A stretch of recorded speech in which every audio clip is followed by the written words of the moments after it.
Terima kasih Anda masih bersama kami dalam Berita Sulawesi Tengah.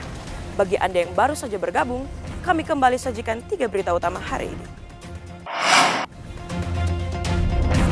Sebanyak 57 personil Polda Sulawesi Tengah diberhentikan secara tidak hormat selama tahun 2024. Pengungkapan kasus narkoba di wilayah Kota Palu meningkat selama tahun 2024.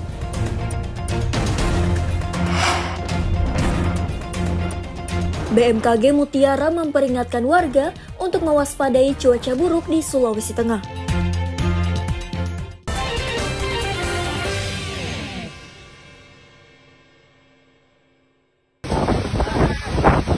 Cuaca buruk melanda sejumlah wilayah di Sulawesi Tengah akhir-akhir ini. Selain musibah banjir, angin kencang juga terjadi di wilayah Kabupaten Donggala dan Parigi Motong. Beruntung, tidak ada korban jiwa dalam musibah tersebut. Menyusul cuaca buruk tersebut, pihak Badan Meteorologi dan Klimatologi Mutiara Palu memberikan peringatan dini kepada masyarakat, terutama wilayah Kota Palu, Kabupaten Sigi, dan Donggala. Wilayah tersebut akan dilanda hujan dengan intensitas tinggi. Selain hujan, potensi bencana lainnya yakni banjir, tanah longsor juga bisa terjadi di wilayah Parigi Motong, Kabupaten Poso, Morowali, dan Buol. Untuk itu, warga diminta berhati-hati dan waspada terhadap potensi cuaca buruk tersebut.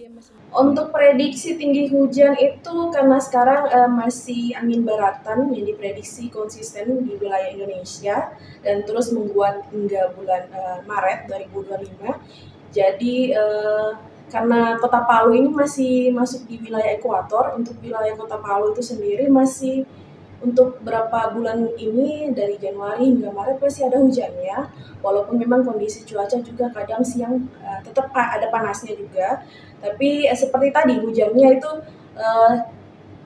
lebat tapi waktunya itu cuma sebentar seperti itu. Tapi waspada juga untuk angin kencang di beberapa wilayah seperti Donggala, Sigi itu yang untuk daerah Kota Palu juga seperti itu. Pekan lalu terjadi angin kencang di Kota Palu, Kabupaten Donggala, dan Parigi Motong yang mengakibatkan 10 tiang listrik rubuh dan rumah warga rusak tertimpa pohon tumbang. Selain angin kencang, musibah banjir juga terjadi di Kabupaten Morowali dan Toli-Toli. Syahrul Cahya melaporkan dari Palu. Cabai merupakan salah satu barang kebutuhan pokok warga yang harganya selalu melonjak. Meski mahal, bahan bumbu dapur ini tetap saja menjadi incaran warga. Selain buahnya, ternyata bibit cabai juga cukup diminati warga. Tak heran, banyak warga yang melakoni bisnis bibit cabai. Seperti yang digeluti warga Desa Tanamea, Kecamatan Banawa Selatan, Kabupaten Donggala. Bisnis yang digeluti sejak 2 tahun lalu tersebut cukup menguntungkan. Selain tidak butuh biaya terlalu besar, perawatannya pun tidak terlalu rumit. Penghasilan yang diperoleh Asniar dari bisnis tersebut ternyata cukup menggiurkan. Rata-rata setiap bulan, ia mendapatkan pemasukan sebesar 5 juta rupiah. Pembelinya tidak hanya warga Kabupaten Donggala, tapi juga dari Kota Palu, Kabupaten Sigi, Kabupaten Poso, hingga Kabupaten Banggai. Ia pun sering kewalahan melayani pembeli dari berbagai daerah tersebut. Saat ini ya sudah sampai Luwuk, Ampana, yang jauh ya, Napu, Palu, bahkan yang keluar lebih banyak dibanding daerah sendiri. Sudah kerjasama dengan BI, bermitra dengan BI.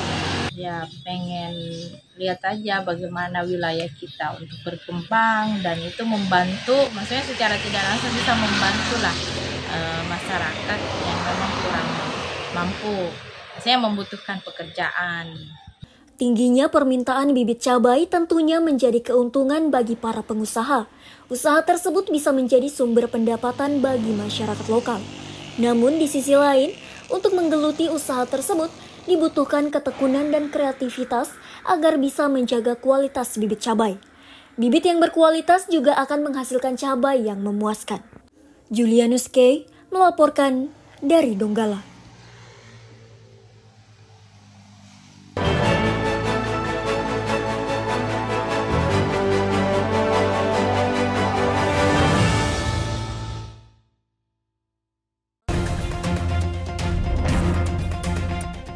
Aparat gabungan Polres Morowali Utara bekerja sama dengan Subdetasemen POM 13 Morowali dan Satuan Brimopolda Sulawesi Tengah melakukan razia sejumlah tempat hiburan malam di Kabupaten Morowali Utara Sabtu malam. Sasarannya adalah anggota Polri dan TNI yang keluyuran di tempat hiburan malam dan tempat terlarang lainnya.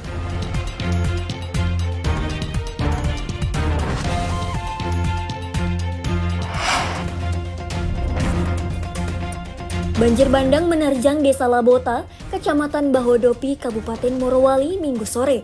Hujan dengan intensitas tinggi dan berkepanjangan membuat debit air sungai meluap hingga menggenangi permukiman warga. Saluran drainase yang tak mampu menampung debit air memperparah luapan air akibat banjir.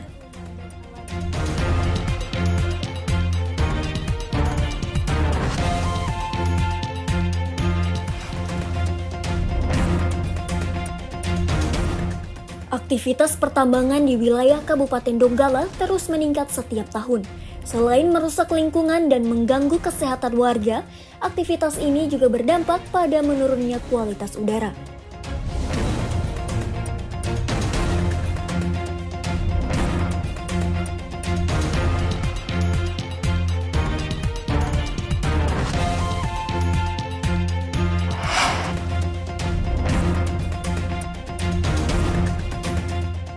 Satuan Tugas Madagoraya mengamankan 18 bom dan 5 senjata api rakitan sepanjang tahun 2024 di Kabupaten Poso.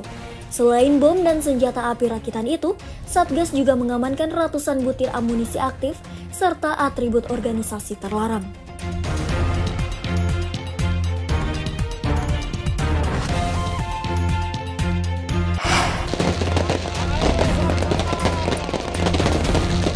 Momen malam pergantian tahun dirayakan di seluruh tanah air, tak terkecuali di Kota Palu.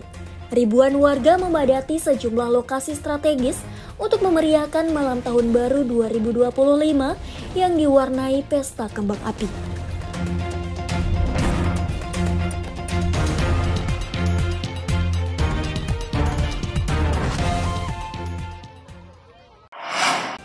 Informasi tadi mengakhiri jumpa kita dalam rangkaian berita Sulawesi Tengah hari ini. Atas nama rekan yang bertugas, saya Aurel Lagia mengucapkan terima kasih atas kebersamaan Anda. Selamat beraktivitas dan sampai jumpa. Songgom Puasi, Tabe.